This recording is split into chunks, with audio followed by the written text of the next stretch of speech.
Welcome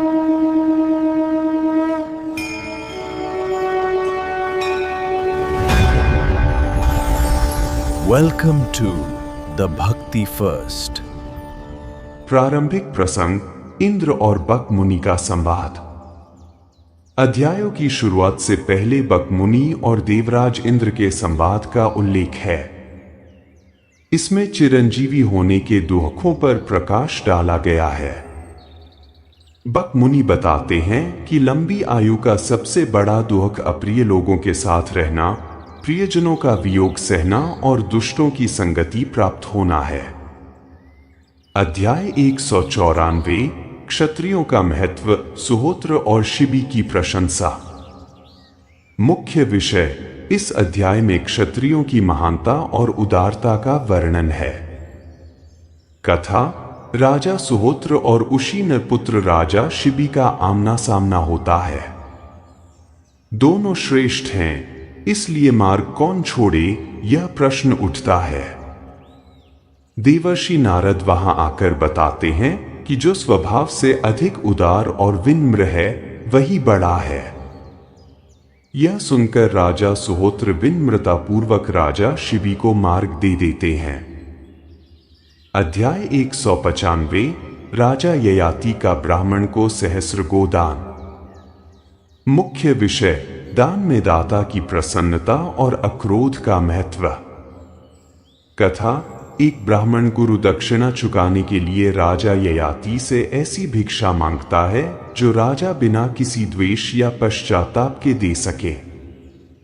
Yayati सहर्ष उसे 1000 लाल गायें दान करते हैं और बताते हैं कि न्याययुक्त याचना करने वाले को दान देकर उन्हें अत्यंत सुख मिलता है। अध्याय 196 सेदुक और वृषदर्भ का चरित्र। मुख्य विषय दान के प्रति क्षत्रियों की प्रतिबद्धता। कथा राजा सेदुक एक ब्राह्मण को राजा वृषदर्भ के पास भेजते हैं। वृषदर्भ की यह गुप्त प्रतिज्ञा थी कि वह ब्राह्मणों को केवल सोना चांदी देंगे। जब ब्राह्मण 1000 घोड़े मांगता है तो राजा उसे कोड़े मारते हैं, लेकिन फिर प्रायश्चित स्वरूप अपने राज्य की एक दिन की पूरी आय, जो 1000 घोड़ों के मूल्य से कहीं अधिक थी, उसे दान कर देते हैं ताकि वह खाली हाथ न लौटे। अध्याय 197 अग्नि और इंद्र द्वारा राजा शिबी की परीक्षा। मुख्य विषय शरणागत की रक्षा, सर्वोच्च क्षत्रिय धर्म। कथा इंद्र बाज का रूप और अग्नि कबूतर का रूप राजा शिबी की परीक्षा लेते हैं। कबूतर राजा की गोद में छिप जाता है। बाज अपना भोजन मांगता है। शरणागत कबूतर की रक्षा के लिए राजा शिबी बाज को अपने शरीर का मांस काटकर तराजू पर तौल कर देते हैं। अंततः राजा स्वयं तराजू पर बैठ जाते हैं। प्रसन्न होकर देवता उन्हें आशीर्वाद और एक प्रतापी पुत्र कपोत्रोमा का वरदान देते हैं। अध्याय 198 देवर्षि नारद द्वारा शिबी की महत्ता का प्रतिपादन। मुख्य विषय दान में अहंकार शून्यता का महत्व। कथा अष्टक प्रतरदन वसुमना और शिबी देवर्षि नारद के साथ रथ पर स्वर्ग की यात्रा कर रहे हैं। चर्चा होती है कि स्वर्ग से सबसे पहले कौन गिरेगा। नारद बताते हैं कि अष्टक अपने दान का बखान करने के कारण, प्रतरदन दान देते समय ब्राह्मण की निंदा करने के कारण और वसुमना अपनी वस्तु की प्रशंसा करने के कारण पहले गिरेंगे। शिबी का स्थान अचल है क्योंकि वे बिना किसी स्वार्थ, अहंकार या फल की इच्छा के दान करते हैं। अध्याय 199 राजा इंद्रद्युम्न तथा अन्य चिरजीवी प्राणियों की कथा। मुख्य विषय सत्कर्मों और कीर्ति से स्वर्ग की प्राप्ति। कथा राजा इंद्रद्युम्न का पुण्य क्षीण होने पर वे स्वर्ग से गिर जाते हैं। वे अपनी पहचान जानने के लिए मार्कंडेय मुनि, फिर प्रावारकर्ण, उल्लू, फिर नाडीजंग, बगुला और अंत में अकुपार कछुआ के पास जाते हैं। कछुआ उन्हें पहचान लेता है और उनके द्वारा किए गए महान गोदान की याद दिलाता है। कीर्ति पुनः स्थापित होते ही देवदूत उन्हें सम्मानपूर्वक वापस स्वर्ग ले जाते हैं। अध्याय 200 दान, शुद्धि और यमलोक के मार्ग का वर्णन। मुख्य विषय दान के नियम, सुपात्र कुपात्र का भेद और जीवन की शुद्धि। विस्तार, निष्फल दान क्रोध में, डर से या अपात्र, पतित, चोर, वेद बेचने वाले को दिया गया दान व्यर्थ है। दान का फल अन्नदान को सर्वश्रेष्ठ बताया गया है। गोदान, भूमि दान, दीपदान और जलदान का यमलोक के दुर्गम मार्ग 86,000 योजन लंबे में क्या फल मिलता है, इसका सजीव चित्रण किया गया है। शुद्धि, वाणी, कर्म और जल, ये 3 प्रकार की शुद्धियां हैं। केवल शरीर सुखाना तप नहीं है, बल्कि मन की शुद्धि, इंद्रिय निग्रह और प्राणियों पर दया ही वास्तविक मुनि के लक्षण है। गायत्री जप और अतिथि सत्कार को परम कल्याणकारी बताया गया है। अध्याय 201 उत्तंक की तपस्या और धुंधुमार का प्रसंग। मुख्य विषय भगवान विष्णु की स्तुति और धुंधुमार के जन्म की भविष्यवाणी। कथा, इक्ष्वाकु वंश के राजा कुबलाश्व का नाम धुंधुमार कैसे पड़ा, इसका प्रसंग शुरू होता है। महर्षि उत्तंक मरुभूमि में तपस्या करते हैं। भगवान विष्णु प्रकट होकर उन्हें वरदान देते हैं और बताते हैं कि भविष्य में इक्ष्वाकु वंश के राजा कुबलाश्व उनके योगबल से धुंधु नामक भयंकर असुर का वध करेंगे और संसार में धुंधुमार के नाम से विख्यात होंगे। इंद्र और बक मुनि का संवाद। वैशंपायन उवाच। वैशंपायन जी कहते हैं, जन्मेजय, एक दिन ऋषियों, ब्राह्मणों तथा युधिष्ठिर ने मार्कंडेय मुनि से पूछा, ब्राह्मण, महर्षि बक कैसे दीर्घायु हुए थे? तब मार्कंडेय जी ने उन सब से कहा, राजन, बक महान तपस्वी होने के कारण दीर्घायु हुए थे। इस विषय में कोई अन्यथा विचार नहीं करना चाहिए। भरत नंदन जन्मेजय। मार्कंडेय जी का यह कथन सुनकर भाइयों सहित कुंती कुमार धर्मराज युधिष्ठिर ने मार्कंडेय जी से पुनः पूछा, महाभाग मुनि श्रेष्ठ, दालभ्य के पुत्र महातपस्वी बक ऋषि चिरजीवी तथा देवराज इंद्र के प्रिय मित्र सुने जाते हैं। भगवान, बक और इंद्र का यह समागम सुख और दुख की वार्ता से युक्त कहा गया है। मैं इसे सुनना चाहता हूं, आप यथार्थ रूप से इसका वर्णन करें। मार्कंडेय जी बोले, राजन, जब रोंगटे खड़े कर देने वाला देवासुर संग्राम समाप्त हो गया, उस समय लोकपाल इंद्र तीनों लोकों के अधिपति बना दिए गए। इंद्र के शासन काल में मेघ ठीक समय पर अच्छी वर्षा करते और खेती की उपज अच्छी होती थी। सारी प्रजा रोग व्याधि से रहित, धर्म में स्थित तथा धर्म को ही अपना परम आश्रय मानने वाली थी। सब लोग बड़ी प्रसन्नता के साथ अपने अपने धर्मों में स्थित रहते थे। अपनी उन सारी प्रजा को आनंदित देखकर बलसुर के शत्रु देवराज इंद्र बड़ी प्रसन्नता का अनुभव करते थे। एक दिन की बात है, इंद्र ऐरावत हाथी पर आरूढ़ हो चैन से दिन बिताती हुई अपनी प्रजा को देखने के लिए भ्रमण करने लगे। राजन, विचित्र आश्रमों, नाना प्रकार की कल्याणकारिणी नदियों, समृद्धिशाली नगरों, गांवों, जनपदों, प्रजापालन कुशल धर्मात्मा नरेशों, कुओं, पौसलों, बावलियों, तालाबों तथा ब्रह्मचर्य प्रायण श्रेष्ठ ब्राह्मणों द्वारा सेवित अनेकानेक सरोवरों का अवलोकन करते हुए शतक्रतु इंद्र एक रमणीय भूभाग में उतरे।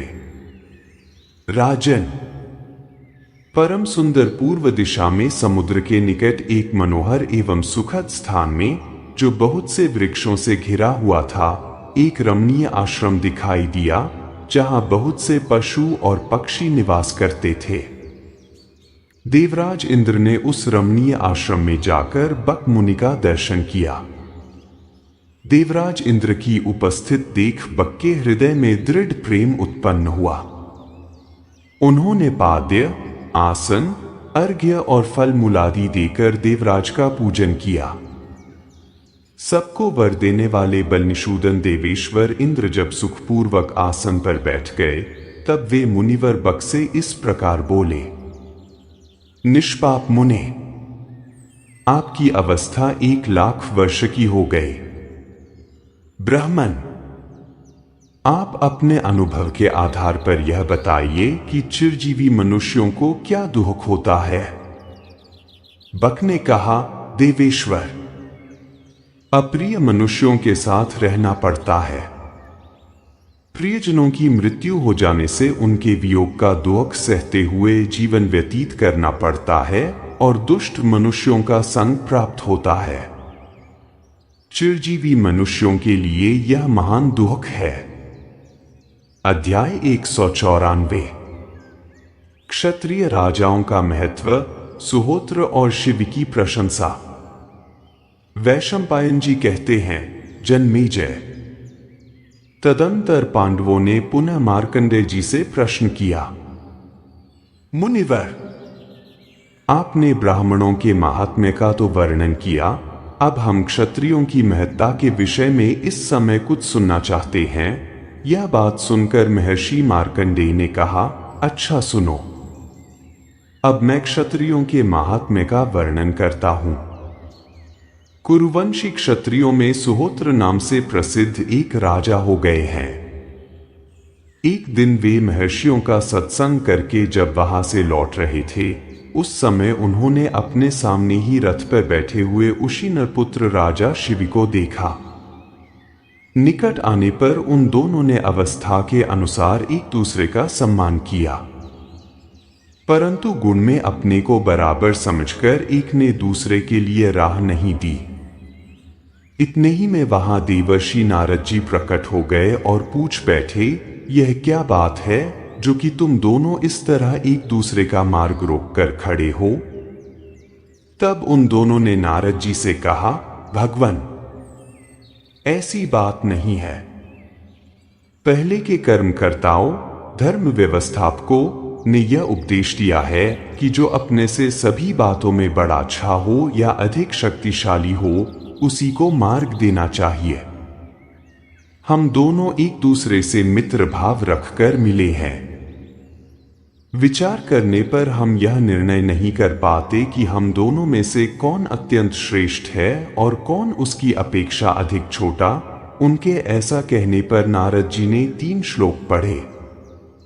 उनका सारांश इस प्रकार है, कौरव, अपने साथ कोमलता का बर्ताव करने वाले के लिए क्रूर मनुष्य भी कोमल बन जाता है। क्रूरतापूर्ण बर्ताव तो वह क्रूर मनुष्यों के प्रति ही करता है, परंतु साधु पुरुष दुष्टों के प्रति भी साधुता का ही बर्ताव करता है। फिर वह साधु पुरुषों के साथ साधुता का बर्ताव कैसे नहीं अपनाएगा। मनुष्य भी चाहे तो वह अपने ऊपर किए हुए उपकार का बदला 100 गुना करके चुका सकता है। देवताओं में ही यह प्रत्युपकार का भाव होता है, ऐसा कोई नियम नहीं है। सुहोत्र, उशीनपुत्र शिव का शील स्वभाव तुमसे कहीं अच्छा है। नीच प्रकृति वाले मनुष्य को दान देकर वश में करे, असत्यवादी को सत्य भाषण से जीते, क्रूर को क्षमा से और दुष्ट को उत्तम व्यवहार से अपने वश में करे। अतः तुम दोनों ही उदार हो। इस समय तुम दोनों में से एक, जो अधिक उदार हो, वह मार्ग छोड़कर हट जाए, यही उदारता का आदर्श है। ऐसा कहकर नारद जी चुप हो गए। यह सुनकर कुरुवंशी राजा सुहोत्र ने शिव को अपनी दाईं ओर करके मार्ग दे दिया और उनके अनेक सत्कर्मों का उल्लेख करके उनकी भूरी भूरी प्रशंसा करते हुए वे अपनी राजधानी को चले गए। इस प्रकार साक्षात नारद जी ने राजा शिव की महत्ता का अपने मुख से वर्णन किया। इस प्रकार श्री महाभारत वन पर्व के अंतर्गत मार्कंडेय समस्या पर्व में शिवचरित विषयक 194वां अध्याय पूरा हुआ। अध्याय 195। राजा ययाति द्वारा ब्राह्मण को सहस्र गौं का दान। मार्कंडेय जी कहते हैं, युधिष्ठिर, अब एक दूसरे क्षत्रिय नरेश का महत्व सुनो। नहुष के पुत्र राजा ययाति जब पूर्वासी मनुष्यों से घिरे हुए राज सिंहासन पर विराजमान थे, उन्हीं दिनों की बात है। एक ब्राह्मण गुरु दक्षिणा देने के लिए भिक्षा मांगने की इच्छा से उनके पास आकर बोला, राजन, मैं गुरु दक्षिणा देने के लिए भिक्षा चाहता हूं, किंतु उसके साथ एक शर्त है। राजा ने कहा, भगवन, आप अपनी शर्त बताइए। ब्राह्मण बोला, भूपाल, इस संसार में प्रायः देखा जाता है कि जब किसी मनुष्य से कोई वस्तु मांगी जाती है, तब वह उस मांगने वाले से अत्यंत द्वेष करने लगता है। अतः राजन, मैं आपसे पूछता हूं कि आज आप मुझे मेरी प्रिय वस्तु कैसे दे सकते हैं?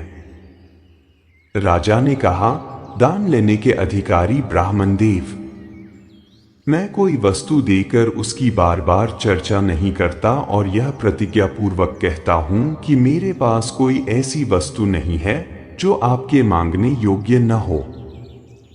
जो वस्तु प्राप्त हो सकती है, उसे देने की प्रतिज्ञा कर लेने पर मैं उसे देकर ही अधिक सुखी होता हूं। मैं आपको लाल रंग की 1000 गौएं देता हूं, क्योंकि न्याययुक्त याचना करने वाला ब्राह्मण मुझे बहुत प्रिय है। मेरे मन में याचक पर कभी क्रोध नहीं आता है और न मैं कभी दिए हुए धन के लिए पश्चाताप ही करता हूं। ऐसा कहकर राजा ने ब्राह्मण को 1000 गौएं दे दी और ब्राह्मण ने उन सहस्रों गौओं को ग्रहण कर लिया। इस प्रकार श्री महाभारत वन पर्व के अंतर्गत मार्कंडेय समस्या पर्व में ययाति चरित विषयक 195वां अध्याय पूरा हुआ। अध्याय 196। सेदुक और वृषदर्भ का चरित्र। वैशंपायन जी कहते हैं, जन्मेजय, पांडुनंदन युधिष्ठिर ने मार्कंडेय जी से पुनः यह अनुरोध किया, भगवन, फिर मुझे क्षत्रियों का महात्म्य सुनाइए। तब मार्कंडेय जी ने कहा, महाराज, पूर्व काल में वृषदर्भ और सेदुक ये 2 राजा थे। दोनों ही नीति के मार्ग पर चलने वाले और अस्त्र तथा उपास्त्रों की विद्या में निपुण थे। वृषदर्भ ने बचपन से ही एक गुप्त व्रत ले रखा था कि ब्राह्मण को सोना चांदी के सिवा और कुछ नहीं देना चाहिए। तात्पर्य यह कि उसे सुवर्ण तथा रजत ही प्रदान करना चाहिए।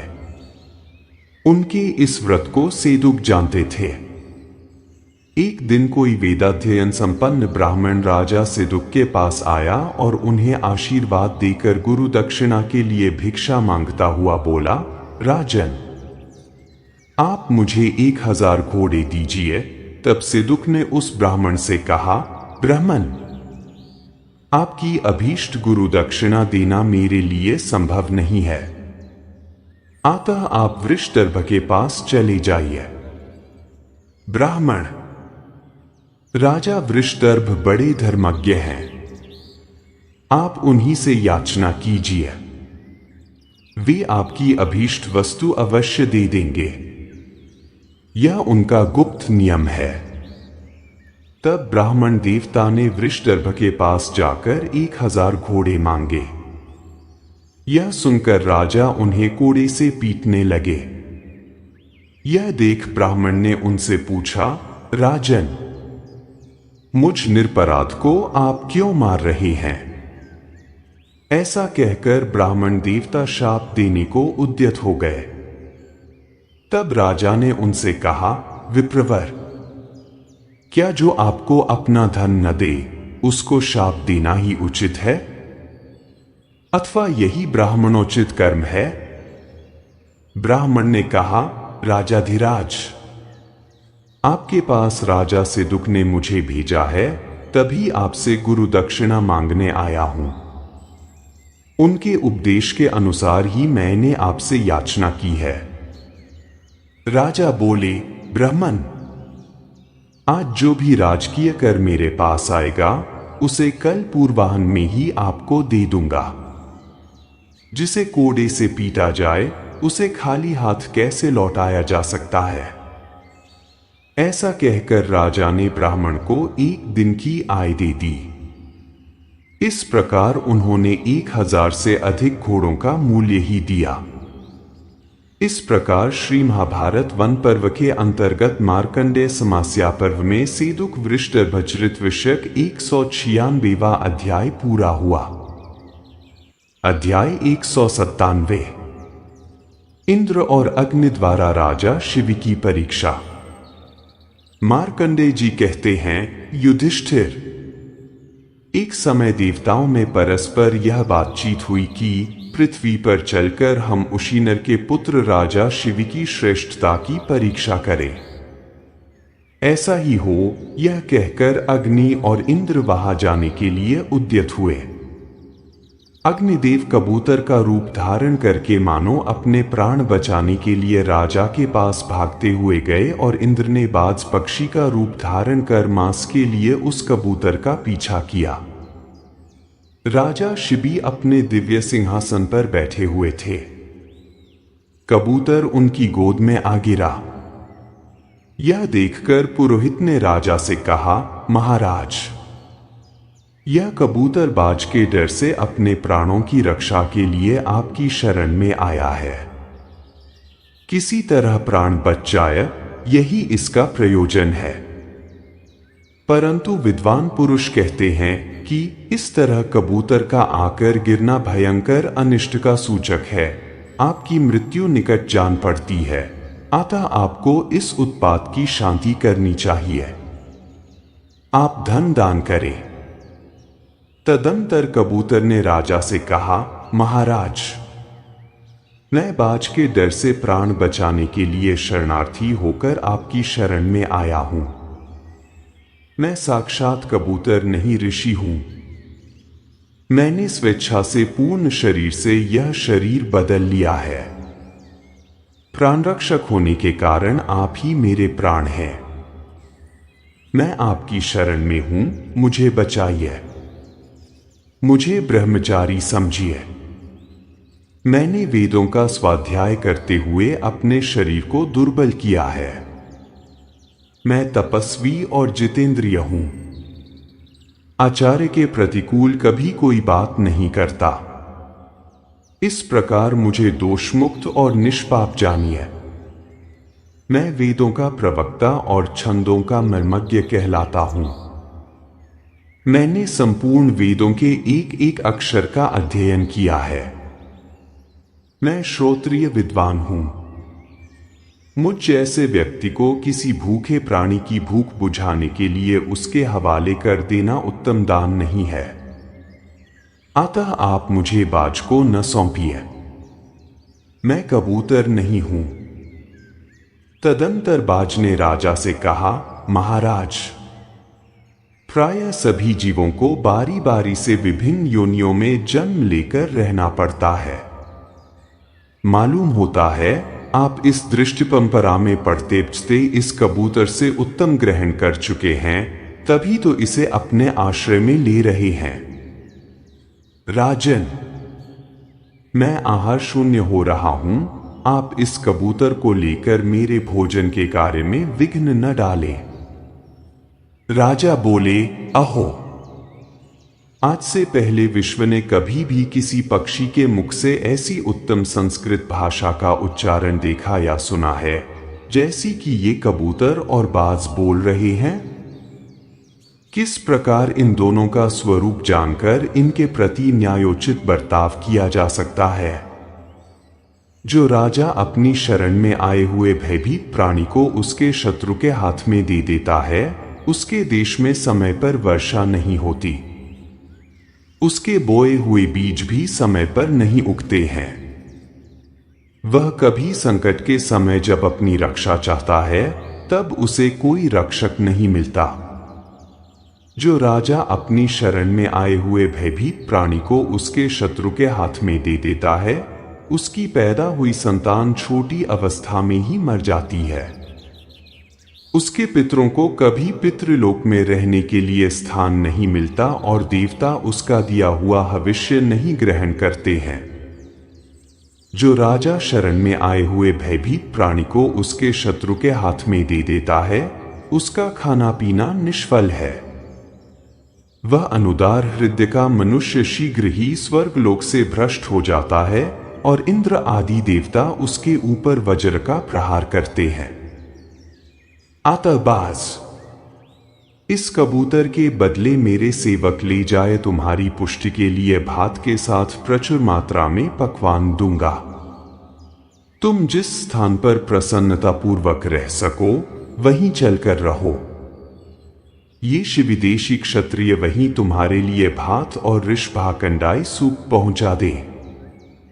बाज बोला, राजन, मैं आपसे ऋषभाकंद नहीं मांगता और न मुझे इस कबूतर से अधिक कोई दूसरा मांस ही चाहिए। आज दूसरे पक्षियों के अभाव में यह कबूतर ही मेरे लिए देवताओं का दिया हुआ भोजन है, अतः यही मेरा आहार होगा। इसे ही मुझे दे दीजिए। राजा ने कहा, बाज, उक्षा, ऋषभाकंद अथवा निहत नामक औषधियां बड़ी पुष्टिकारक होती हैं। मेरे सेवक जाकर उनकी खोज करें और पर्याप्त मात्रा में भात के साथ उन्हें पकाकर तुम्हारे पास पहुंचा दें। भयभीत कपोत के बदले में मेरे पास से मिलने वाला यह उचित मूल्य होगा। इसे ले लो, किंतु इस कबूतर को न मारो। मैं अपने प्राण दे दूंगा, किंतु इस कबूतर को नहीं दूंगा। बाज, क्या तुम नहीं जानते यह कितना सुंदर स्वयं कैसा भोला भाला है? सौम्य, अब तुम यहां व्यर्थ कष्ट न उठाओ। मैं इस कबूतर को किसी तरह तुम्हारे हाथ में नहीं दूंगा। बाज, जिस कर्म से शिविदेश के लोग प्रसन्न होकर मुझे साधुवाद देते हुए मेरी भूरी भूरी प्रशंसा करें और जिससे मेरे द्वारा तुम्हारा भी प्रिय कार्य बन सके, वह बताओ। उसी के लिए मुझे आज्ञा दो, मैं वही करूंगा। बाज बोला, राजन, अपनी दाईं जांघ से उतना ही मांस काट कर दो जितना इस कबूतर के बराबर हो सके। ऐसा करने से कबूतर की भली भांति रक्षा हो सकती है। इसी से शिविदेश की प्रजा आपकी भूरी भूरी प्रशंसा करेगी और मेरा भी प्रिय कार्य संपन्न हो जाएगा। तब राजा ने अपनी दाईं जांघ से मांस काटकर उसे तराजू के एक पल्ले पर रखा, किंतु कबूतर के साथ तौलने पर वही अधिक भारी निकला।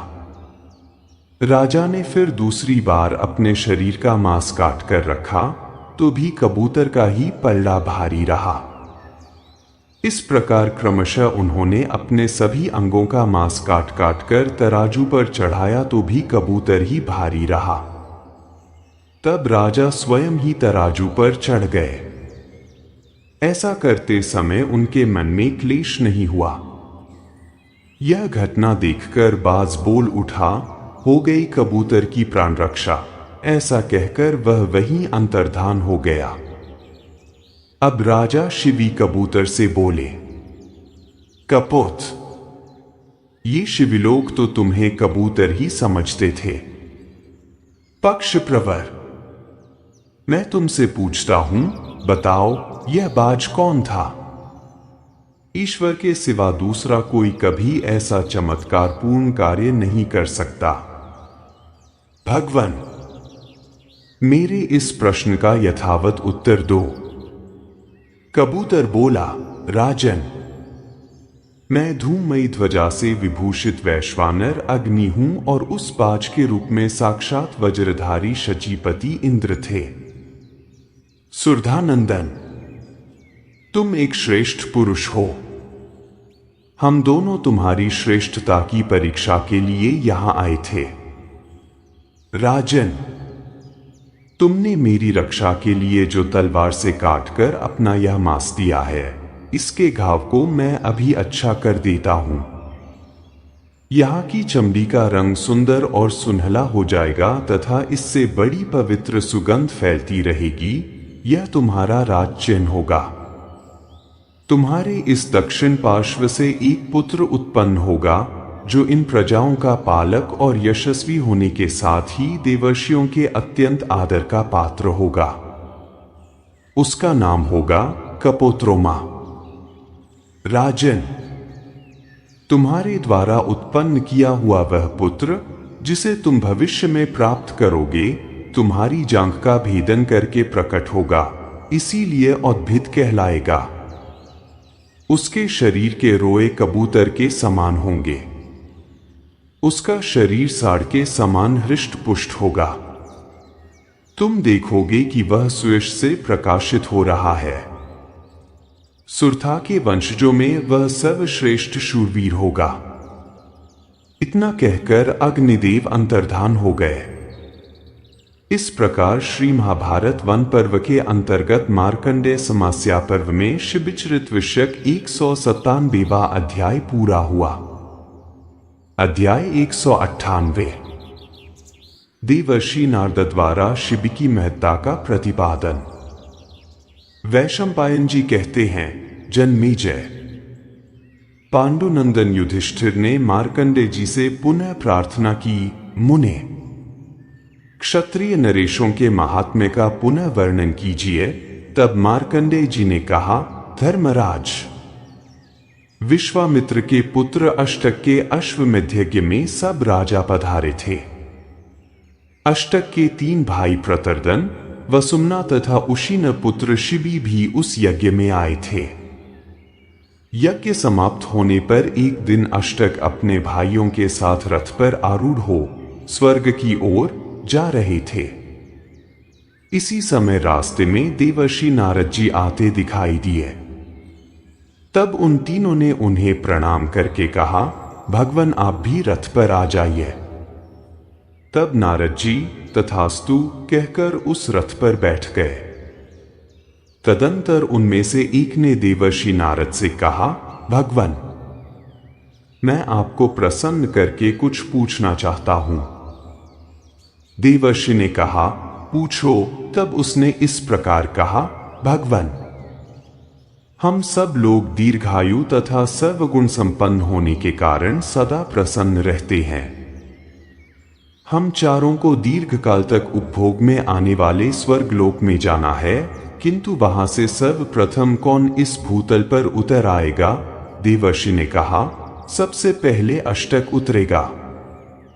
फिर उसने पूछा, क्या कारण है कि अष्टक ही उतरेगा? तब नारद जी ने कहा, एक दिन मैं अष्टक के घर ही ठहरा था। उस दिन अष्टक मुझे रथ पर बिठाकर भ्रमण के लिए ले जा रहे थे। मैंने रास्ते में देखा, भिन्न भिन्न रंग की कई हजार गौएं पृथक पृथक चर रही हैं। उन्हें देखकर मैंने अष्टक से पूछा, ये किसकी गौएं हैं? इन्होंने उत्तर दिया, ये मेरी दान की हुई गौएं हैं। इस प्रकार ये स्वयं अपने किए हुए दान का बखान करके आत्मश्लाघा करते हैं। इसीलिए इन्हें स्वर्ग से पहले उतरना पड़ेगा। तत्पश्चात उन लोगों ने पुनः प्रश्न किया, यदि हम शेष तीनों भाई स्वर्ग में जाए तो सबसे पहले किसको उतरना पड़ेगा? देवर्षि ने उत्तर दिया, प्रतर्दन को। इसमें क्या कारण है? ऐसा प्रश्न होने पर देवर्षि ने उत्तर दिया, एक दिन मैं प्रतर्दन के घर भी ठहरा था। ये मुझे रथ से ले जा रहे थे। उस समय एक ब्राह्मण ने आकर इनसे याचना की, आप मुझे एक अश्व दे दीजिए। तब उन्होंने ब्राह्मण को उत्तर दिया, लौटने पर दे दूंगा। ब्राह्मण ने कहा, नहीं, तुरंत दे दीजिए। अच्छा तो तुरंत ही लीजिए, यूं कहकर इन्होंने रथ के दाहिने पार्श्व का घोड़ा खोलकर उसे दे दिया। इतने में एक दूसरा ब्राह्मण आया। उसे भी घोड़े की ही आवश्यकता थी। जब उसने याचना की, तब राजा ने पूर्ववत उससे भी यही कहा, लौटने पर दूंगा, परंतु उसके आग्रह करने पर उन्होंने रथ के वाम पार्श्व का एक घोड़ा दिया। फिर वे आगे बढ़ गए। तदंतर एक घोड़ा मांगने वाला दूसरा ब्राह्मण आया। उसने भी जल्दी ही मांगा। तब राजा ने उसे बाएं धुरे का बोझ ढोने वाला अश्व खोल करके दे दिया। तत्पश्चात जब वे आगे बढ़े, तब फिर एक अश्व का इच्छुक ब्राह्मण आ पहुंचा। उसके मांगने पर राजा ने कहा, मैं शीघ्र ही अपने लक्ष्य तक पहुंचकर घोड़ा दे दूंगा। ब्राह्मण बोला, मुझे तुरंत दीजिए। तब उन्होंने ब्राह्मण को अश्व देकर स्वयं रथ का धुरा पकड़ लिया और कहा, ब्राह्मणों के लिए ऐसा करना सर्वथा उचित नहीं है। ये प्रतर्दन दान देते हैं और ब्राह्मण की निंदा भी करते हैं, अतः वह निंदायुक्त वचन बोलने के कारण पहले इन्हीं को स्वर्ग से उतरना पड़ेगा। तब पुनः प्रश्न किया गया, हम शेष 2 भाई जा रहे हैं, उनमें से कौन पहले स्वर्ग से नीचे उतरेगा? देवर्षि ने उत्तर दिया, वसुमना पहले उतरेंगे। तब उन्होंने पूछा, इसका क्या कारण है? नारद जी बोले, एक दिन मैं घूमता घामता वसुमना के घर पर जा पहुंचा। उस दिन उनके यहां स्वस्ति वाचन हो रहा था। राजा के यहां एक ऐसा रथ था जो पर्वत, आकाश और समुद्र आदि दुर्गम स्थानों पर भी सुगमता से आ जा सकता था। उसका नाम था पुष्परथ। मैं उसी के प्रयोजन से राजा के यहां गया था। जब ब्राह्मण लोग स्वस्ति वाचन कर चुके, तब राजा ने ब्राह्मणों को अपना वह रथ दिखाया। उस समय मैंने उस रथ की बड़ी प्रशंसा की। राजा बोले, भगवान, आपने इस रथ की प्रशंसा की है, अतः यह रथ आप ही का है। धन के लिए अथवा भोग की लिप्सा से भी दान नहीं करता। यह धर्मात्माओं का मार्ग है। पापी मनुष्य इस पर नहीं चल सकते।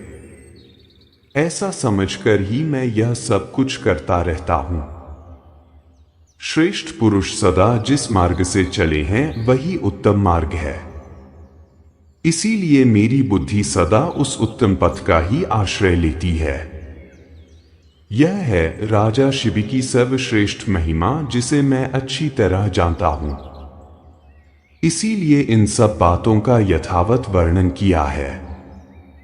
इस प्रकार श्री महाभारत वन पर्व के अंतर्गत मार्कंडेय समस्या पर्व में क्षत्रिय महात्म्य के प्रकरण में शिवचरित्र विषयक 198वां अध्याय पूरा हुआ। अध्याय 199 राजा इंद्रद्युम्न तथा अन्य चिरजीवी प्राणियों की कथा। वैशंपायन उवाच। मार्कंडे मुषया पांडवाः पर्यपृच्छन् सत्सि कश्चित् भवच्छचिरजातर इति। वैशंपायन जी कहते हैं, जन्मेजय, ऋषियों तथा पांडवों ने मार्कंडे जी से पूछा, भगवान, कोई आपसे भी पहले का उत्पन्न चिरजीवी इस जगत में है या नहीं?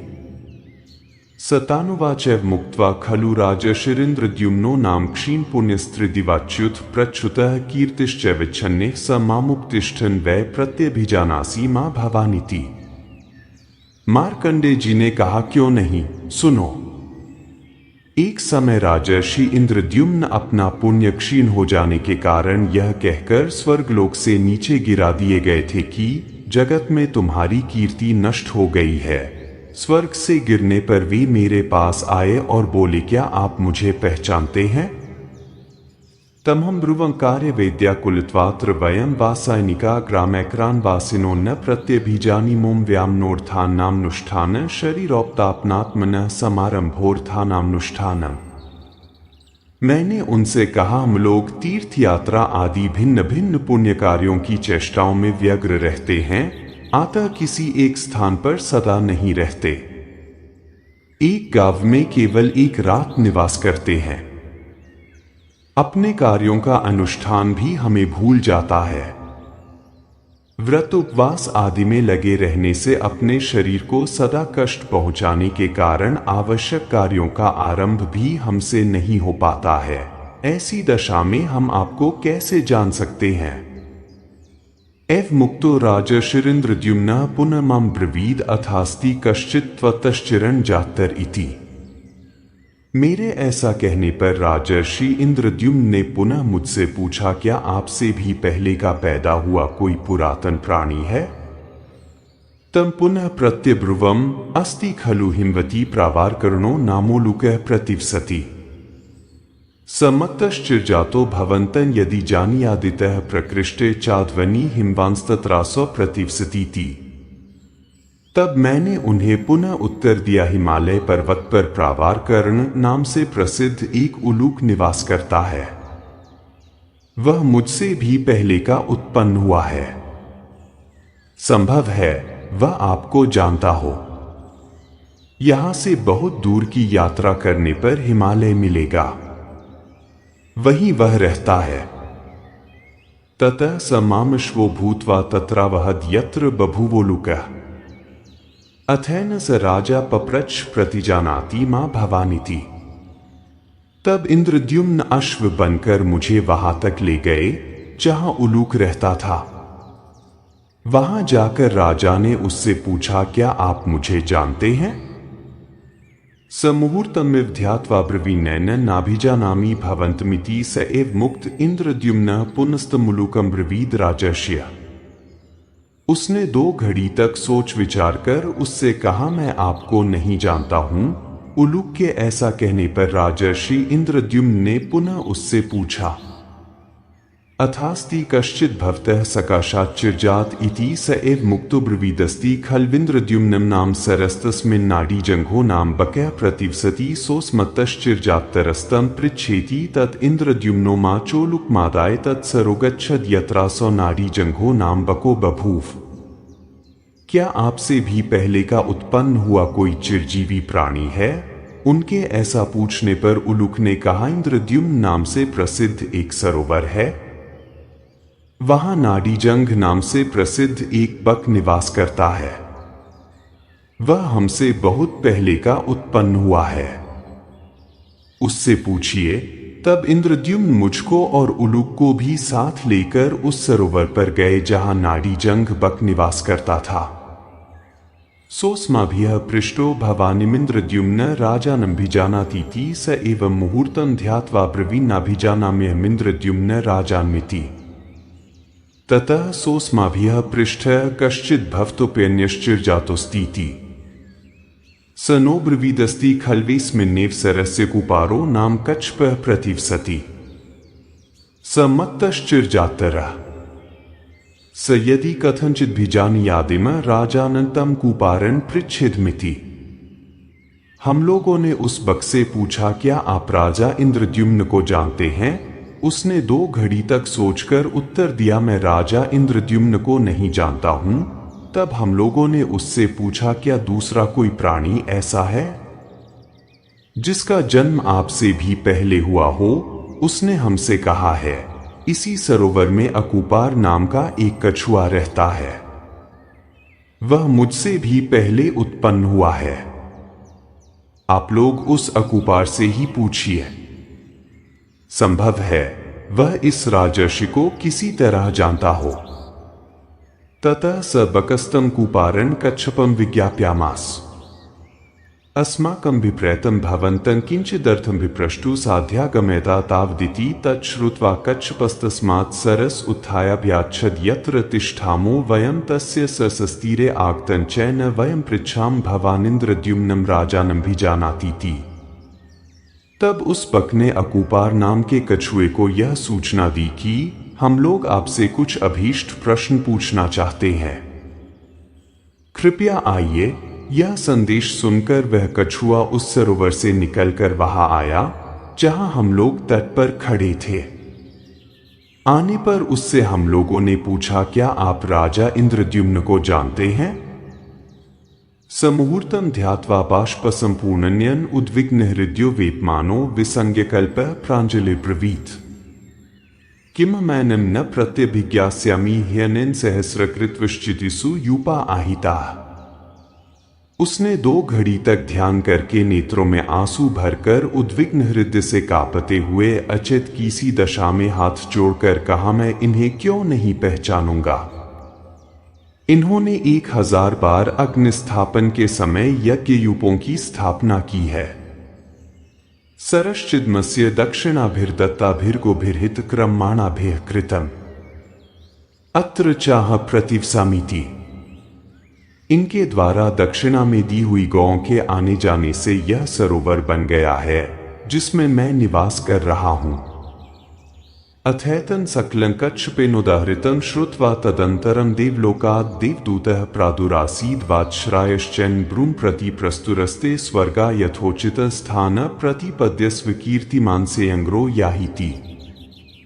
कच्छप के मुंह से ये सारी बातें सुन लेने के पश्चात देवलोक से एक दिव्य रथ आकर प्रकट हुआ और उसमें से इंद्रद्युम्न के प्रति कही हुई कुछ बातें सुनाई देने लगीं। राजन, आपके लिए स्वर्गलोक प्रस्तुत है, वहां चलकर यथोचित स्थान ग्रहण करें।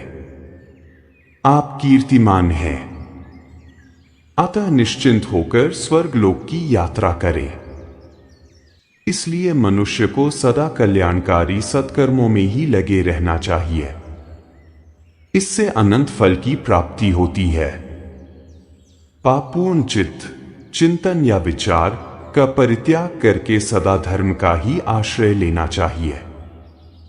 इत्येतत् श्रुत्वा स राजा ब्रवीत् तिष्ठ तावद् यावदिमो वृद्धो यथास्थान प्रतिपाद्यामीति।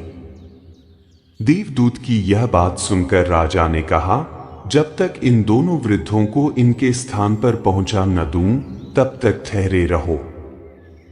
समाप्रावारकरण चोलुकन यथोचिते स्थाने प्रतिपाद्य तेनैव यानेन संस्थितो यथोचितं स्थान प्रतिपेदे तन्मयानुभूतं चिरजीविनिदृश्मिति पांडवानुवाच मार्कंडेया। यह कहकर राजा ने मुझे तथा प्रावारकरण नामक उलुक को यथोचित स्थान पर पहुंचा दिया और उसी रथ से स्वर्ग की ओर प्रस्थान करके वहां यथोचित स्थान प्राप्त कर लिया। इस प्रकार मैंने चिरजीवी होकर अनुभव किया है। यह बात पांडवों से मार्कंडेय जी ने कही।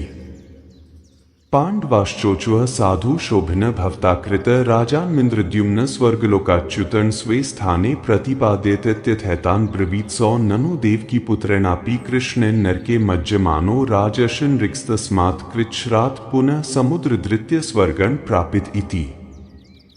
पांडव बोले, आपने यह बहुत अच्छा किया कि स्वर्गलोक से भ्रष्ट हुए राजा इंद्रद्युम्न को पुनः अपने स्थान की प्राप्ति करवा दी। तब इनसे मार्कंडेय जी ने कहा, देवकी नंदन भगवान श्री कृष्ण ने भी नरक में डूबते हुए राजर्षि नृक को उस भारी संकट से छुड़ाकर फिर स्वर्ग में पहुंचा दिया।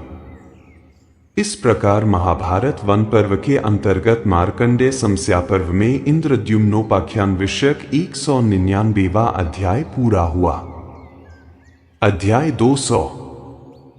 निंदित दान, निंदित जन्म, योग्य दान पात्र, श्राद्ध में ग्राह्य और अग्राह्य ब्राह्मण, दान पात्र के लक्षण, अतिथि सत्कार, विविध दानों का महत्व, वाणी की शुद्धि, गायत्री जप, चित्त शुद्धि तथा इंद्रिय निग्रह आदि विविध विषयों का वर्णन वैशंपायन जी कहते हैं। जन्मेजय। महाभागा मार्कंडेय जी के मुख से राजर्षि इंद्रद्युम्न को पुनः स्वर्ग की प्राप्ति का वृत्तांत सुनकर राजा युधिष्ठिर ने उन मुनीश्वर से फिर प्रश्न किया, महामुने, किन अवस्थाओं में दान देकर मनुष्य इंद्रलोक का सुख भोगता है? यह मुझे बताने की कृपा करे। मनुष्य बाल्यावस्था या गृहस्थाश्रम में, जवानी में अथवा बुढ़ापे में दान देने से जैसा फल पाता है उसका मुझसे वर्णन कीजिए। मार्कंडेय जी ने कहा कि बिना पुत्र के, धर्म से भ्रष्ट, दूसरों की रसोई में भोजन करने वाले और केवल अपने लिए भोजन पकाने वाले, इन 4 प्रकार के मनुष्यों का जन्म व्यर्थ है। उनके द्वारा किया गया दान और भोजन निष्फल माना गया है। देवता और अतिथियों को न देकर अकेले ही भोजन कर लेते हैं, उनका वह भोजन असत कहा गया है। अतः उनका जन्म वृथा है। जो वानप्रस्थ या संन्यासाश्रम से पुनः गृहस्थ आश्रम में लौट आया हो, उसे आरूढ़पतित कहते हैं। उसको दिया हुआ दान व्यर्थ होता है। अन्याय से कमाए हुए धन का दान भी व्यर्थ ही है। पतित ब्राह्मण तथा चोर को दिया हुआ दान भी व्यर्थ होता है। पति, कुटंतन, ग्राम पुरोहित, वेद विक्रय करने वाले, शूद्र से यज्ञ कराने वाले, नीच ब्राह्मण, शूद्र के पति ब्राह्मण, सांपों को पकड़कर व्यवसाय करने वाले तथा सेवकों और स्त्री समूह को दिया हुआ दान व्यर्थ है। इस प्रकार ये 16 दान निष्फल बताए गए हैं। जो तमोगुण से आवृत हो भय और क्रोध पूर्वक दान देता है, वह मनुष्य वैसे सब प्रकार के दानों का फल भावी जन्म में गर्भावास में भोगता है, अर्थात तामसी दान करने के कारण वह उसका फल दुहक के रूप में भोगता है, तथा ब्राह्मणों को दान देने वाला मानव उस दान का फल बड़ा होने पर भोगता है। राजन, इसीलिए मनुष्यों को चाहिए कि वे स्वर्ग मार्ग रूप अधिकार पाने की इच्छा से सभी अवस्थाओं में ब्राह्मणों को ही सब प्रकार के दान दे। युधिष्ठिर ने पूछा, महामुने, जो ब्राह्मण चारों वर्णों में से सभी के दान ग्रहण करते हैं, वे किस विशेष धर्म का पालन करने से दूसरों को तारते और स्वयं भी तरते हैं? मार्कंडेय जी ने कहा, राजन, ब्राह्मण जप, मंत्र, होम, स्वाध्याय और वेदाध्ययन के द्वारा वेदमयी नौका का निर्माण करके दूसरों को भी तारते हैं और स्वयं भी तर जाते हैं। जो ब्राह्मणों को संतुष्ट करता है,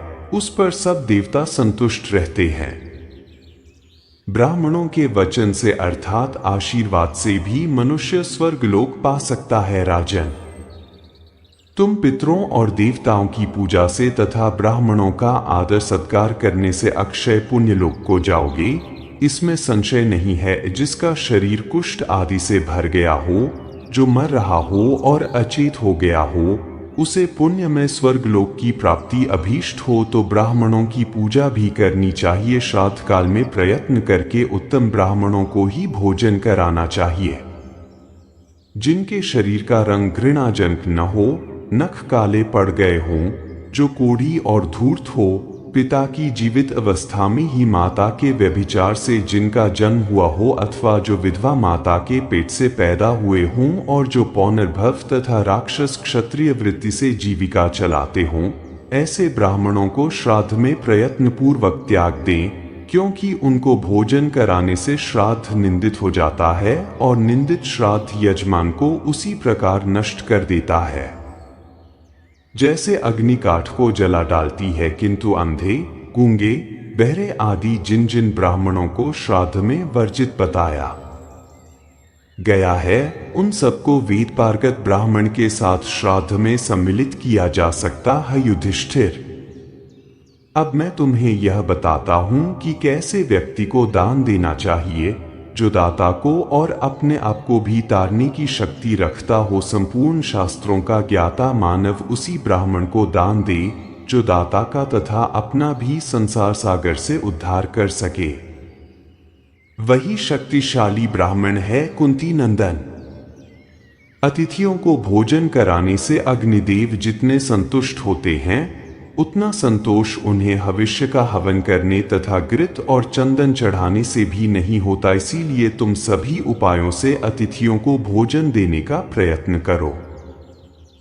राजन, जो लोग अतिथि को चरण धोने के लिए जल, पैर में मलने के लिए तेल, उजाले के लिए दीपक, भोजन के लिए अन्न तथा रहने के लिए स्थान देते हैं, वे कभी यमराज के यहाँ नहीं जाते। नृपश्रेष्ठ, देव विहोत्र घर पहुंचे चंदन आदि से यथा समय उतारना, ब्राह्मणों की जुठन साफ करना, उन्हें चंदन माला से अलंकृत करना, उनकी सेवा पूजा करना और उनके पैर आदि अंगों को दबाना, इन सब एक एक कार्य गोदान से भी अधिक महत्व रखता है। वशिष्ठ गोत्र का दान करने से मनुष्य निसंदेह सब पापों से मुक्त हो जाता है। इसलिए कपिल गौ को अलंकृत करके ब्राह्मण को दान करना चाहिए। दान लेने वाला ब्राह्मण श्रोत्रिय हो, निर्धन हो, गृहस्थ हो, नित्य अग्निहोत्र करता हो, दरिद्रता के कारण जिसे स्त्री और पुत्रों के तिरस्कार सहने पड़ते हों तथा दाता ने न तो जिससे प्रत्युपकार प्राप्त किया हो और न आगे प्रत्युपकार प्राप्त होने की संभावना ही हो। भारत, ऐसे ही लोगों को गोदान करना चाहिए, धनवानों को नहीं। भरत श्रेष्ठ, धनवानों को देने से क्या लाभ है? एक को एक ही ब्राह्मण को देनी चाहिए, बहुतों को कभी नहीं, क्योंकि एक ही गौ यदि बहुतों को दी गई तो वे उसे बेचकर उसकी कीमत बांट लेंगे। दान की हुई गौ यदि बेच दी गई तो वह दाता की 3 पीढ़ियों को हानि पहुंचाती है।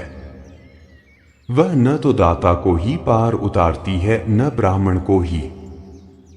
जो उत्तम वर्ण वाले विशुद्ध ब्राह्मण को सुवर्ण दान करता है उसे निरंतर 100 स्वर्ण मुद्राओं के दान का फल प्राप्त होता है। जो लोग क्लेश सहने में समर्थ बलवान बैल ब्राह्मणों को दान करते हैं वे दुख और संकटों से पार होकर स्वर्ग लोक में जाते हैं। जो विद्वान ब्राह्मण को भूमि दान करता है उस दाता के पास सभी मनोवांछित भोग स्वतः आ जाते हैं।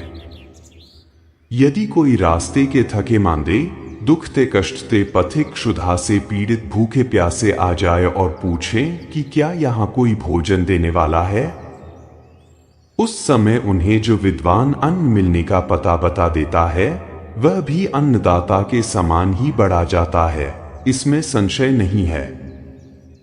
अतः युधिष्ठिर, तुम सारे दानों को छोड़कर केवल अन्नदान करते रहो।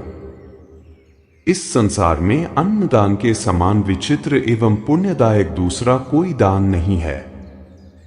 जो अपनी शक्ति के अनुसार अच्छे ढंग से तैयार किया हुआ भोजन ब्राह्मणों को अर्पित करता है वह उस पुण्य कर्म के प्रभाव से प्रजापति के लोक में जाता है। अन्न ही सबसे महत्वपूर्ण वस्तु है, उससे बढ़कर दूसरी कोई वस्तु नहीं है। वेदों में अन्न को प्रजापति कहा गया है। प्रजापति संवत्सर माना गया है। संवत्सर यज्ञ रूप है और यज्ञ में सबकी स्थिति है। अन्न से संपूर्ण चराचर जगत उत्पन्न होते हैं, अतः अन्न ही सब पदार्थों से श्रेष्ठ है। यह बात सर्वत्र प्रसिद्ध है। जो लोग अगाध जल से भरे हुए तालाब और पोखरे खुदवाते हैं, बावली, कुएं तथा धर्मशालाएं तैयार कराते हैं, अन्नाद्य दान करते और मीठी बातें बोलते हैं, उन्हें यमराज की बात भी नहीं सुननी पड़ती है, अर्थात यमराज उसे भयंकर रूप से भी दंड नहीं दे सकते। जो अपने परिश्रम से उपार्जित और संचित किया हुआ यवधान्य सुशीत ब्राह्मण को दान करता है उसके ऊपर वसुमती की अत्यंत संतुष्ट होती और उसके लिए धन की धारासी बहाती है। अन्नदान करने वाले पुरुष पहले स्वर्ग में प्रवेश करते हैं, उसके बाद सत्यवादी जाता है, फिर बिना मांगे ही दान करने वाला पुरुष जाता है। इस प्रकार ये तीनों पुण्यतामा मानव समान गति को प्राप्त होते हैं। वैशंपायन जी कहते हैं, जन्मेजय, तदंतर भृगुवंश शिरोमणि धर्मराज युधिष्ठिर के मन में बड़ा कौतूहल हुआ और उन्होंने महात्मा मार्कंडेय जी से पुनः इस प्रकार प्रश्न किया, महामुने, इस मनुष्य लोक से यमलोक कितनी दूर है, कैसा है, कितना बड़ा है और किस उपाय से मनुष्य वहां के संकटों से पार हो सकते हैं, ये मुझे बतलाइए। मार्कंडेय जी ने कहा, धर्मराज, तुमने ऐसे विषय के लिए प्रश्न किया है जो सबसे अधिक गोपनीय, पवित्र, धर्मसम्मत तथा ऋषियों के लिए भी आदरणीय है। सुनो, मैं इस विषय का वर्णन करता हूं। महाराज, मनुष्य लोक और यमलोक के मार्ग में 86,000 योजन का अंतर है। उसके मार्ग में जल रहित शून्य आकाश मात्र है। वह देखने में बड़ा भयानक और दुर्गम है। वहां न तो वृक्षों की छाया है, न पानी है और न कोई ऐसा स्थान ही है जहां थकामांदा जीव क्षण भर भी विश्राम कर सके। यमराज की आज्ञा का पालन करने वाले यमदूत इस पृथ्वी पर आकर यहाँ के पुरुष, स्त्रियों तथा अन्य जीवों को बलपूर्वक पकड़ ले जाते हैं। राजन, जिनके द्वारा यहाँ ब्राह्मणों के लिए प्रकार के अश्व आदि वाहनों का उत्कृष्ट दान किया गया है, वे उस मार्ग पर उन्हीं वाहनों द्वारा सुख से यात्रा करते हैं। छत्र दान करने वाले मनुष्य वहां प्रसन्न हुए छत्र के द्वारा ही धूप का निवारण करते हुए चलते हैं। अन्न दान करने वाले लोग वहां भोजन से तृप्त होकर यात्रा करते हैं, किंतु जिन्होंने अन्नदान नहीं किया है वे भूखे रहकर कष्ट सहते हुए चलते हैं। वस्त्र देने वाले लोग कपड़े पहनकर जाते हैं और जिन्होंने वस्त्रदान नहीं किया है उन्हें नंगे होकर जाना पड़ता है। सुवर्ण दान करने वाले मनुष्य उस मार्ग पर नाना प्रकार के आभूषणों से विभूषित हो बड़े सुख से यात्रा करते हैं। भूमिदान करने वाले दाता संपूर्ण मनोवांछित भोगों से तृप्त हो वहां बड़े आनंद से जाते हैं। खेत में लगी हुई खेती दान करने वाले मनुष्य बिना किसी कष्ट के जाते हैं। गृहदान करने वाले मानव विमानों पर बैठकर अत्यंत सुख सुविधा के साथ जाते हैं। जिन्होंने जलदान किया है उन्हें प्यास का कष्ट नहीं भोगना पड़ता, वे लोग प्रसन्नचित्त होकर वहां जाते हैं।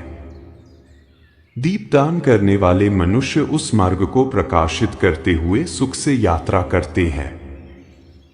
गोदान करने वाले मनुष्य सब पापों से मुक्त हो सुखपूर्वक जाते हैं। 1 मास तक उपवास व्रत करने वाले लोग हंस जुते हुए विमानों द्वारा यात्रा करते हैं। जो लोग 6 रात्रि तक उपवास करते हैं वे मोड़ जुते हुए विमानों द्वारा जाते हैं। पंचगव्य का जो लोग एक बार भोजन करके उसी पर 3 रात काट ले जाते हैं और बीच में भोजन नहीं करते, उन्हें रोग शोक से रहित पुण्य लोक प्राप्त होते हैं। यमदूतों का ताप हरने वाला प्रभाव अत्यंत अलौकिक है। वह परलोक में सुख पहुंचाने वाला है। जो जलदान करते हैं उन पुण्यात्माओं के लिए उस मार्ग में पुष्पोदका नाम वाली नदी प्राप्त होती है। वे उसका शीतल और अमृत के समान मधुर जल पीते हैं। महाराज, इस प्रकार वह नदी संपूर्ण कामनाओं को देने वाली है, किंतु जो पापी जीव हैं उनके लिए उस नदी का जल पीव बन जाता है। अतः राजेंद्र, तुम भी इन ब्राह्मणों का विधिपूर्वक पूजन करो। जो रास्ता चलने से थककर दुबला हो गया है, जिसका शरीर धूल से भरा है और जो अन्नदाता का पता पूछता हुआ भोजन की आशा में घर पर आ जाता है, उसका तुम यत्नपूर्वक सत्कार करो, क्योंकि वह अतिथि है, इसलिए ब्राह्मण ही है, अर्थात ब्राह्मण के ही तुल्य है। ऐसा अतिथि जब किसी के घर पर आता है तब उसके पीछे इंद्रादि संपूर्ण देवता भी वहां तक आते हैं। यदि वहां उस अतिथि का आदर होता है तो वे देवता भी प्रसन्न होते हैं, और यदि आदर नहीं होता तो वे देवगण भी निराश लौट जाते हैं। अतः राजेंद्र, तुम भी अतिथि का विधिपूर्वक सत्कार करते रहो। यह बात मैं तुमसे कई बार कह चुका हूं, अब और क्या सुनना चाहते हो? युधिष्ठिर ने कहा, धर्मज्ञ विप्रश्य, आपके द्वारा कही हुई पुण्यमय धर्म की चर्चा मैं बारंबार सुनना चाहता हूं। मार्कंडेय जी बोले, राजन, अब मैं धर्म संबंधी दूसरी बातें बता रहा हूं जो सदा सब पापों का नाश करने वाली हैं। तुम सावधान होकर सुनो। भरत श्रेष्ठ, ज्येष्ठ पुष्कर तीर्थ में स्नानदान करने से जो फल मिलता है वही ब्राह्मणों का चरण धोने से प्राप्त होता है। ब्राह्मणों के चरण पखारने के जल से जब तक पृथ्वी भीगी रहती है तब तक पितरगण कमलों के पत्ते से जल पीते हैं। ब्राह्मण का स्वागत करने से अग्नि, उसे आसन देने से इंद्र, उसके पैर धोने से पितर और उसको भोजन के योग्य अन्न प्रदान करने से ब्रह्मा जी तृप्त होते हैं। गर्भिणी गौ जिस समय बच्चा दे रही हो और उस बछड़े का केवल मुख तथा 2 पैर ही बाहर निकले दिखाई देते हों, उसी समय पवित्रता से प्रयत्न पूर्वक उस गौ का दान कर देना चाहिए। जब तक बछड़ा योनि से निकलते समय आकाश में ही लटकता दिखाई दे, जब तक वह अपनी बछड़ी की पूर्व योनि से अलग न कर दे, तब तक उस गौ को पृथ्वी रूप ही समझना चाहिए। युधिष्ठिर, उसका दान करने से उस गौ तथा बछड़े के शरीर में जितने रोए होते हैं, उतने 1000 युगों तक दाता स्वर्गलोक में प्रतिष्ठित होता है। भारत, जो सोने की नाक और सुंदर चांदी के खुरों से विभूषित, सब प्रकार के रत्नों से अलंकृत काली गौ को तिलों से प्रच्छादित करके उसका दान करता है, और जो उस दान को लेकर पुनः किसी दूसरे श्रेष्ठ पुरुष को अर्पित कर देता है, वह नरश्रेष्ठ यम का भागी होता है। उस गौ के दान से समुद्र, गुफा, पर्वत, वन और कानों सहित चारों दिशाओं की भूमि के दान का पुण्य प्राप्त होता है, इसमें संशय नहीं है। जो द्विज अपने हाथों को घुटनों के भीतर किए मौन भाव से पात्र में एक ग्रास लगाए रखकर भोजन करता है, वह अपने को और दूसरों को तारने में समर्थ होता है। जो वेदज्ञ नहीं होते, जिन पर किसी प्रकार का दोष नहीं लगाया गया है, तथा जो अन्य द्विज विधि पूर्वक वेदों की संहिताओं का पाठ करते हैं, वे सदा दूसरों को तारने में समर्थ होते हैं। हव्य, यज्ञ और कव्य, श्राद्ध की जितनी भी वस्तुएं हैं, श्रोत्रिय ब्राह्मण उन सब पर पाने का अधिकारी है। श्रेष्ठ श्रोत्रिय को दिया हुआ दान उतना ही सफल होता है जैसे प्रज्वलित अग्नि में दी हुई आहुति। ब्राह्मणों का क्रोध ही अस्त्र शस्त्र है। ब्राह्मण लोहे के हथियारों से नहीं लड़ा करते हैं। जैसे इंद्र वज्र लिए हुए दुष्ट असुरों का संहार कर डालते हैं, उसी प्रकार ब्राह्मण क्रोध से ही अपराधियों को नष्ट कर देते हैं। निष्पाप युधिष्ठिर, यह मैंने धर्मयुक्त कथा कही है। इसे सुनकर नैमिषारण्य निवासी मुनि बड़े प्रसन्न हुए थे। राजन, इस कथा को सुनकर मनुष्य शोक, भय, क्रोध और पाप से रहित हो फिर इस संसार में जन्म नहीं लेते हैं। युधिष्ठिर ने पूछा, धर्मात्माओं में श्रेष्ठ महाराज महर्षि, वह शौच क्या है जिससे ब्राह्मण सदा शुद्ध बना रहता है? मैं उसे सुनना चाहता हूं। मार्कंडेय जी ने कहा, राजन, शौच 3 प्रकार का होता है, वाक् शौच, वाणी की पवित्रता, कर्म शौच, क्रिया की पवित्रता, तथा जल शौच, जल से शरीर की शुद्धि। जो इन 3 प्रकार के शौच से संपन्न है, वह स्वर्गलोक का अधिकारी है, इसमें संशय नहीं। जो ब्राह्मण प्रातः और सायं, इन दोनों समय की संध्या और सबको पवित्र करने वाली वेदमाता गायत्री देवी के मंत्र का जप करता है, वह ब्राह्मण उन्हीं गायत्री देवी की कृपा से परम पवित्र और निष्पाप हो जाता है। वह समुद्र पर्यंत सारी पृथ्वी का भी दान ग्रहण कर ले तो भी किसी संकट में नहीं पड़ता। इतना ही नहीं, आकाश के सूर्य आदि ग्रहों में से जो कोई भी उसके लिए भयंकर होते हैं, वे उपर्युक्त गायत्री जप के प्रभाव से उसके लिए सदा सौम्य, सुखद एवं परम मंगलकारी हो जाते हैं। भयंकर रूप और विशाल शरीर वाले भयंकर दुष्कर्मा मांसभक्षी राक्षस भी गायत्री जप परायण उस श्रेष्ठ द्विज पर आक्रमण नहीं कर सकते। वे संध्योपासक ब्राह्मण प्रज्वलित अग्नि के समान तेजस्वी होते हैं। पढ़ाने, यज्ञ कराने अथवा दूसरों से दान लेने के कारण भी उन्हें दोष नहीं छू सकता, क्योंकि ये उनकी जीविका के कर्म है। ब्राह्मण अच्छी तरह वेद पढ़े हों या न पढ़े हों, उत्तम संस्कारों से युक्त हों या प्राकृत मनुष्यों की भांति संस्कार शून्य हों, उनका अपमान नहीं करना चाहिए, क्योंकि वे राख में छिपी हुई आग के समान है। जैसे प्रज्वलित अग्नि श्मशान में भी दूषित नहीं होती, उसी प्रकार ब्राह्मण विद्वान हो या अविद्वान, उसे महान देवता ही मानना चाहिए। चार दीवारियों, नगर द्वारों और भिन्न भिन्न महलों से भी नगरी की तब तक शोभा नहीं होती जब तक वहां श्रेष्ठ ब्राह्मण न रहे।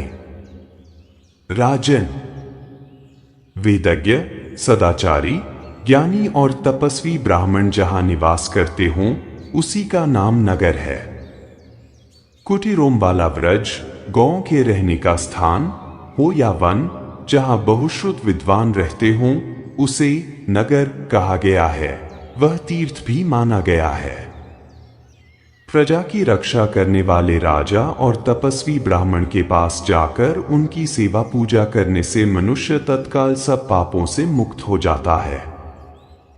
पुण्य तीर्थों में स्नान, पवित्र मंत्रों का कीर्तन और श्रेष्ठ पुरुषों से वार्तालाप, इन सबको विद्वान पुरुषों ने उत्तम बताया है।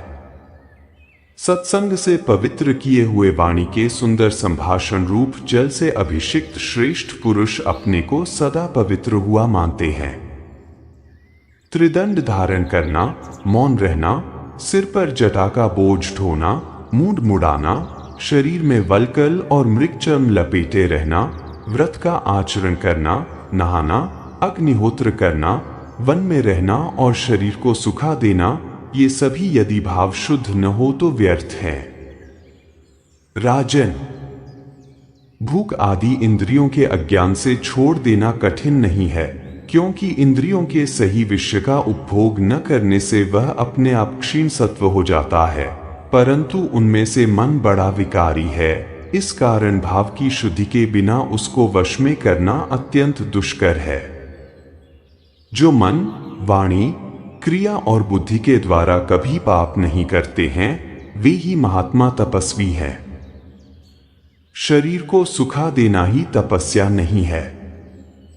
जिसने वन, उपवास आदि के द्वारा शरीर को तो शुद्ध कर लिया और जो नाना प्रकार के पाप कर्म भी नहीं करता, किंतु जिसके मन में अपने कुटुंबी जनों के प्रति दया नहीं आती, उसकी वह निर्दयता उसके तप का नाश करने वाली है। केवल भोजन छोड़ देने का ही नाम तपस्या नहीं है। जो निरंतर शांत रहकर भी पवित्र भाव से रहता है, सद्गुणों से विभूषित होता है और जीवन भर सब प्राणियों पर दया रखता है, उसे मुनि ही समझना चाहिए। वह संपूर्ण पापों से मुक्त हो जाता है। भोजन छोड़ने आदि से पाप कर्मों का शोधन हो जाता हो, ऐसी बात नहीं है। हाँ, भोजन त्याग देने से वह राग द्वेष से लिप्त हुआ शरीर अवश्य क्षीण हो जाता है। शास्त्रों द्वारा जिनका विधान नहीं किया गया है, ऐसे कार्य करने से केवल क्लेश ही हाथ लगता है, उनसे पाप नष्ट नहीं किए जा सकते। अग्निहोत्र आदि शुभ कर्म भस्महोत अर्थात अश्रद्धायुक्त मनुष्य के पाप कर्मों को दग्ध नहीं कर सकते। मनुष्य पुण्य के प्रभाव से ही उत्तम गति को प्राप्त होते हैं। उपवास भी पुण्य रूप अर्थात निष्काम भाव से ही शुद्धि का कारण होता है। बिना शुद्ध भाव के केवल फलमूल खाने, मौन रहने, हवा पीने, सिर मुड़ाने, एक स्थान पर कुटी बनाकर रहने, सिर पर जटा रखाने, वेदी पर सोने, नित्य उपवास, अग्नि सेवन, जल प्रवेश तथा भूमिशन करने से भी शुद्धि नहीं होती है। तत्वज्ञान या सत्कर्म से ही जरा मृत्यु तथा रोगों का नाश होता है और उत्तम पद, मुक्ति की प्राप्ति होती है।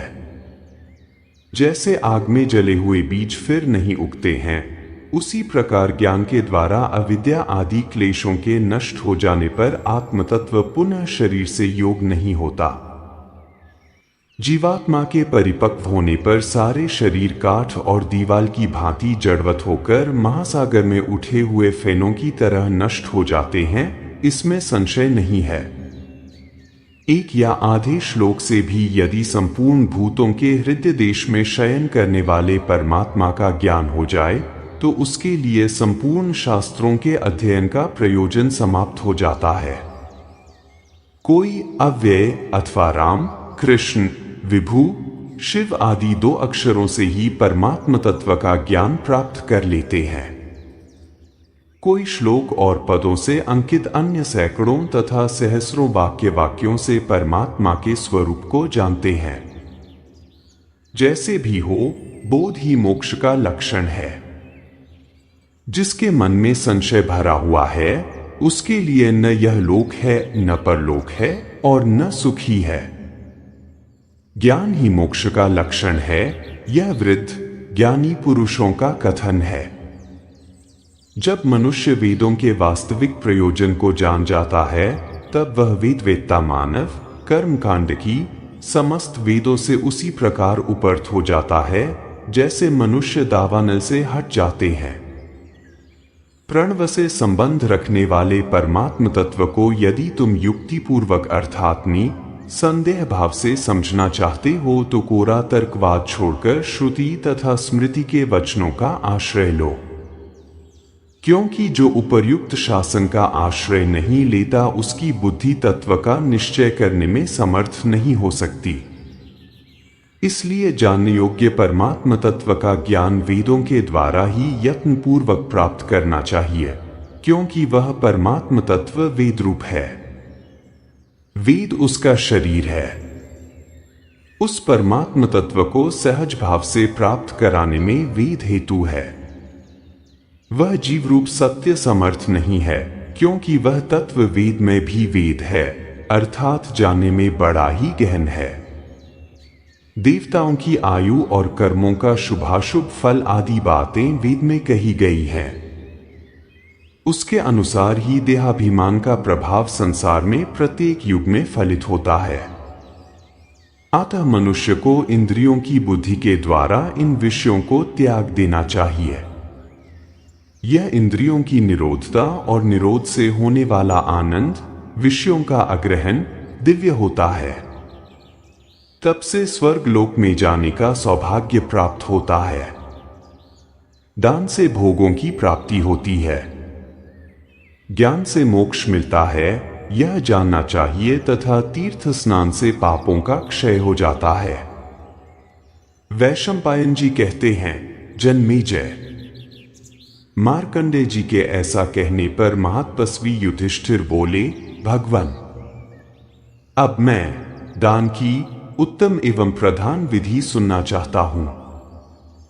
मार्कंडेय जी ने कहा, महाराज युधिष्ठिर, तुम मुझसे जिस दान धर्म को सुनना चाहते हो वह गौरवयुक्त होने के कारण मुझे बड़ा ही प्रिय है। मुनियों और महर्षियों ने जो दान के मुख्य बताए गए हैं उनका वर्णन सुनो युधिष्ठिर। गुरुवार की अमावस्या के युग में पीपल के वृक्ष की छाया को गजत छाया पर्व कहते हैं। गजत छाया में जहां पीपल के पत्तों की हवा लगती हो, उस प्रदेश में जल के समीप जो श्राद्ध किया जाता है वह 1,00,000 कल्पों तक नष्ट नहीं होता। जो जीवित के लिए तौले हुए अन्न का दान करता है वह स्वर्ग लोक में प्रतिष्ठित होता है। जो आश्रय की खोज करने वाले राहगीर अतिथि को ठहरने के लिए जगह दे वह संपूर्ण यज्ञों का अनुष्ठान पूर्ण कर लेता है। पूर्व की ओर बहने वाली नदी का प्रवाह जहां पश्चिम की ओर मुड़ गया हो वह प्रतिस्रोता तीर्थ कहलाता है। उसमें किया हुआ उत्तम अपूप का दान अक्षय पुण्य को देने वाला होता है। अन्न के लिए विचारने वाले अतिथि की इच्छा को यदि भोजन से संतुष्ट किया जाए तो वह भी अक्षय पुण्य का जनक होता है। नदियों के महान प्रवाह में नहाने के समय ब्राह्मणों को दिए हुए समिधा तथा पूर्वोक्त पदार्थ भी अक्षय पुण्य की प्राप्ति कराने वाले होते हैं। इसी प्रकार नदियों के महान प्रवाह में स्नान करने वाला पुरुष बड़े बड़े पापों से मुक्त हो जाता है। पर्व के अवसर पर दिया हुआ दान 2 गुना तथा ऋतु आरंभ होने के समय दिया हुआ दान 10 गुना पुण्यदायक होता है। उत्तरायण या दक्षिणायन आरंभ होने के दिन विषुवयोग, तुला और मेष की संक्रांति में मिथुन, कन्या, धनु और मीन की संक्रांतियों में तथा चंद्र ग्रहण और सूर्य ग्रहण के अवसर पर दिया हुआ दान अक्षय बताया गया है। विद्वान पुरुष ऋतु प्रारंभ होने के दिन दिए हुए दान को 10 गुना तथा अयन आदि के दिन 100 गुना बताते हैं। इसी प्रकार ग्रहण के दिन दिए हुए दान का फल सहस्र गुना होता है और विषुव योग में दान करने से मनुष्य उसके अक्षय पुण्य फल का उपभोग करता है।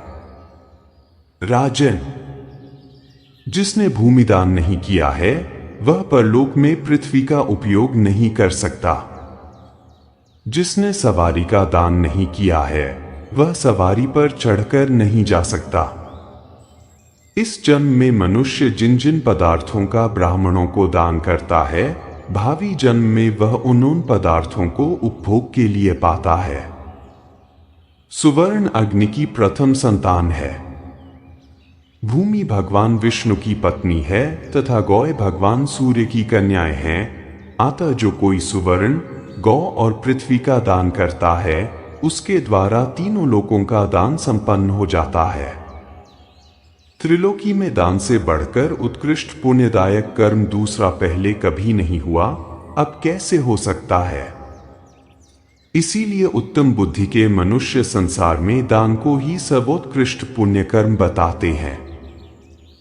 इस प्रकार श्री महाभारत वन पर्व के अंतर्गत मार्कंडेय समस्या पर्व में दान महात्म्य विषयक 200वां अध्याय पूरा हुआ।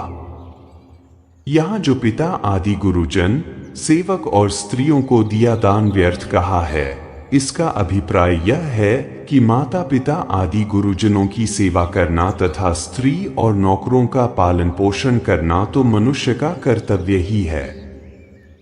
अतः उनको देना तो अपने कर्तव्य का ही पालन है, इसलिए वह उनको देना दान की श्रेणी में नहीं है।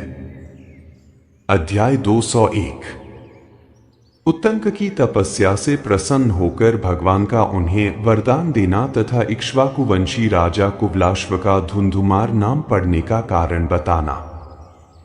वैशंपायन जी कहते हैं, भरत श्रेष्ठ महाराज जन्मेजय, महाभाग मार्कंडेय मुनि के मुख से राजर्षि इंद्रद्युम्न की पुण्य स्वर्ग प्राप्ति होने का वृत्तांत तथा दान महात्म्य सुनकर राजा युधिष्ठिर ने नरश्रेष्ठ, दीर्घायु तथा तपोवृद्ध महात्मा मार्कंडेय से इस प्रकार पूछा। धर्मज्ञ मुने, आप देवता, दानव तथा राक्षसों को भी अच्छी तरह जानते हैं। आपको नाना प्रकार के राजवंशों तथा ऋषियों की सनातन वंशावलियों का भी ज्ञान है। द्विज श्रेष्ठ, इस लोक में कोई ऐसी वस्तु नहीं जो आपसे अज्ञात हो। मुने, आप मनुष्य, नाग, राक्षस, देवता, गंधर्व, यक्ष, किन्नर तथा अप्सराओं की भी शिव कथाएं जानते हैं। विप्रवर, अब मैं यथार्थ रूप से यह सुनना चाहता हूं कि इक्ष्वाकु वंश में जो कुवलाश्व नाम से विख्यात विजय राजा हो गए हैं, वे क्यों नाम बदलकर धुंधुमार कहलाने लगे। भृगुश्रेष्ठ, बुद्धिमान राजा कुवलाश्व के इस नाम परिवर्तन का यथार्थ कारण मैं जानना चाहता हूं। वैशंपायन जी ने कहा, भारत, धर्मराज युधिष्ठिर के ऐसा कहने पर महामुनि मार्कंडेय ने धुंधुमार की कथा प्रारंभ की। मार्कंडेय जी बोले, राजा युधिष्ठिर, सुनो, धुंधुमार का आख्यान धर्ममय है। अब इसका वर्णन करता हूं, ध्यान देकर सुनो। महाराज, इक्ष्वाकुवंशी राजा कुवलाश्व जिस प्रकार धुंधुमार नाम से विख्यात हुए, वह सब श्रवण करो। भरत नंदन, कुरुकुलरल, महर्षि उत्तंक का नाम बहुत प्रसिद्ध है। मरुधन्व में उनका आश्रम है। महाराज, प्रभावशाली उत्तंक ने भगवान विष्णु की आराधना की इच्छा से बहुत वर्षों तक अत्यंत दुष्कर तपस्या की थी। उनकी तपस्या से प्रसन्न होकर भगवान ने उन्हें प्रत्यक्ष दर्शन दिया। उनका दर्शन पाते ही महर्षि नम्रता से झुक गए और नाना प्रकार के स्तोत्रों द्वारा उनकी स्तुति करने लगे। उत्तंक बोले, देवता, असुर, मनुष्य आदि सभी प्रजा आपसे ही उत्पन्न हुई है। समस्त स्थावर जंगम प्राणियों की सृष्टि भी आपने ही की है। महातेजस्वी परमेश्वर, ब्रह्मा, वेद और जानने योग्य सभी वस्तुएं आपसे ही उत्पन्न की हैं। देव, आकाश आपका मस्तक है, चंद्रमा और सूर्य नेत्र हैं, वायु श्वास है तथा अग्नि आपका तेज है। अच्युत, संपूर्ण दिशाएं आपकी भुजाएं और महासागर आपका कुक्ष स्थान है। देव, मधुसूदन, पर्वत आपके ऊरू और अंतरिक्ष लोक आपकी नाभि है। पृथ्वी देवी आपके चरण तथा ओष्ठिया रोए हैं। राजन, इंद्र, सोम, अग्नि, वरुण देवता, असुर और बड़े बड़े नाग, ये सब आपके सामने नतमस्तक हो नाना प्रकार से स्तोत्र पढ़कर आपकी स्तुति करते हुए आपको हाथ जोड़कर प्रणाम करते हैं। भुवनेश्वर, आपने संपूर्ण भूतों को व्याप्त कर रखा है। महान शक्तिशाली योगी और महर्षि आपका स्तवन करते हैं। पुरुषोत्तम, आपके संतुष्ट होने पर ही संसार स्वस्थ एवं सुखी होता है और आपके कुपित होने पर इसे महान भय का सामना करना पड़ता है। एकमात्र आप ही संपूर्ण भय को निवृत्त करने वाले हैं। देव, आप देवताओं, मनुष्यों तथा संपूर्ण भूतों को सुख पहुंचाने वाले हैं। आपने 3 पगों द्वारा ही बलि के हाथ से तीनों लोक दान द्वारा हरण कर लिए थे। आपने समृद्धिशाली असुरों का संहार किया है। आपके ही पराक्रम से देवता परम सुख शांति के भागी हुए हैं। महाद्युते, आपके रुष्ट होने से ही दैत्यराज देवताओं के सामने पराजित हो जाते हैं। आप इस जगत के संपूर्ण प्राणियों की सृष्टि तथा संहार करने वाले हैं। प्रभो, आपकी आराधना करके ही संपूर्ण देवता सुख एवं समृद्धि प्राप्त करते हैं। महात्मा उत्तंक के इस प्रकार स्तुति करने पर संपूर्ण इंद्रियों के प्रेरक भगवान विष्णु ने उनसे कहा, सहर्ष, मैं तुम पर बहुत प्रसन्न हूं। तुम कोई वर मांगो। उत्तंक ने कहा, भगवान, समस्त संसार की सृष्टि करने वाले दिव्य सनातन पुरुष आप सर्वशक्तिमान श्रीहरिका जो मुझे दर्शन मिला, यही मेरे लिए सबसे महान वर है। भगवान विष्णु बोले, सज्जन शिरोमणे, मैं तुम्हारी लोभ शून्यता एवं उत्तम भक्ति से तुम पर बहुत प्रसन्न हूं। ब्राह्मण, तुम्हें मुझसे कोई वर अवश्य लेना चाहिए। मार्कंडेय जी कहते हैं, भरत श्रेष्ठ, इस प्रकार भगवान विष्णु के द्वारा वर लेने के लिए आग्रह होने पर उत्तंक ने हाथ जोड़कर इस प्रकार वर मांगा। भगवान कमलनयन, यदि आप मुझ पर प्रसन्न हैं तो मेरी बुद्धि सदा धर्म, सत्य और इंद्रिय निग्रह में लगी रहे। मेरे स्वामी, आपके भजन का मेरा अभ्यास सदा बना रहे।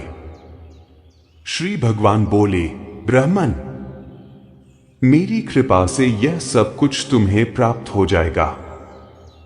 इसके सिवा तुम्हारे हृदय में उस योग विद्या का प्रकाश होगा जिससे युक्त होकर तुम देवताओं तथा तीनों लोकों का महान कार्य सिद्ध कर सकोगे। विप्रवर, धुंधु नाम से प्रसिद्ध एक महान असुर है जो तीनों लोकों का संहार करने के लिए घोर तपस्या कर रहा है। जो वीर उस महान असुर का वध करेगा, उसका परिचय देता हूं, सुनो। तात, इक्ष्वाकु कुल में बृहद्श्व नाम से प्रसिद्ध एक महापराक्रमी और किसी से पराजित न होने वाले राजा उत्पन्न होंगे। उनका पवित्र और जितेंद्रिय पुत्र कुबलाश्व के नाम से विख्यात होगा। ब्रह्मर्षि, तुम्हारे आदेश से वे नृपश्रेष्ठ कुबलाश्व ही मेरे योगबल का आश्रय लेकर धुंधु राक्षस का वध करेंगे और लोक में धुंधुमार नाम से विख्यात होंगे। उत्तंक से ऐसा कहकर भगवान विष्णु अंतर्धान हो गए। इस प्रकार श्री महाभारत वन पर्व के अंतर्गत मार्कंडेय समस्या पर्व में धुंधुमारोपाख्यान विषयक 201वां अध्याय पूरा हुआ। महाभारत के वन पर्व के अंतर्गत मार्कंडेय मुनि द्वारा कही गई इन कथाओं का समापन केवल कहानियों का अंत नहीं है, बल्कि यह मानव जीवन के सर्वोच्च आदर्शों की एक शाश्वत मार्गदर्शिका है। इन प्रसंगों का मूल स्वर यही है कि मनुष्य की महानता उसकी शक्ति या संपदा से नहीं, बल्कि उसकी त्याग भावना, अहंकार शून्यता और निष्काम कर्म से मापी जाती है। राजा शिबी का अपने प्राणों की बाजी लगाकर एक पक्षी की रक्षा करना, ययाति का सहर्ष दान और राजा इंद्रद्युम्न का सत्कर्मों के प्रभाव से पुनः स्वर्ग प्राप्त करना, ये सभी घटनाएं प्रमाणित करती हैं कि पुण्य कभी क्षीण नहीं होता और कीर्ति ही मनुष्य की वास्तविक आयु है। मुनि मार्कंडेय युधिष्ठिर को यह स्पष्ट कर देते हैं कि तीर्थों का जल या कठोर उपवास शरीर को शुद्ध कर सकते हैं, लेकिन जब तक मन में करुणा, दया और इंद्रिय निग्रह नहीं है, तब तक मोक्ष की प्राप्ति असंभव है। अज्ञान के अंधकार को चीरकर पर ब्रह्म को जानने वाला ही संसार के जन्म मरण के चक्र से मुक्त होता है। दोस्तों, महाभारत के वन पर्व के इन अद्भुत प्रसंगों से यह स्पष्ट होता है कि मनुष्य का वास्तविक श्रृंगार उसके आभूषण नहीं, बल्कि उसके सत्कर्म, निष्काम दान और परोपकार की भावना है। राजा शिबी का त्याग हो या इंद्रद्युम्न की अमर कीर्ति, ये कथाएं हमें आज भी यह प्रेरित करती हैं कि हम जीवन में अहंकार को त्यागें और धर्म के मार्ग पर अडिग रहें। मुझे उम्मीद है कि महर्षि मार्कंडेय और धर्मराज युधिष्ठिर के इस संवाद ने आपके हृदय में भी धर्म और कर्म के प्रति एक नई चेतना जगाई होगी। अगर आपको हमारी आज की यह प्रस्तुति और महाभारत की यह पावन कथा पसंद आई हो, तो इसे अपने मित्रों और परिवार के साथ अवश्य साझा करें। हमारे महान ग्रंथों की ऐसी ही और भी अनसुनी, ज्ञानवर्धक और प्रेरक कथाओं से जुड़े रहने के लिए चैनल को सब्सक्राइब करना न भूलें। आपको इन कथाओं में से किस राजा का चरित्र सबसे अधिक प्रभावशाली लगा? अपने विचार हमें कमेंट्स में जरूर बताएं।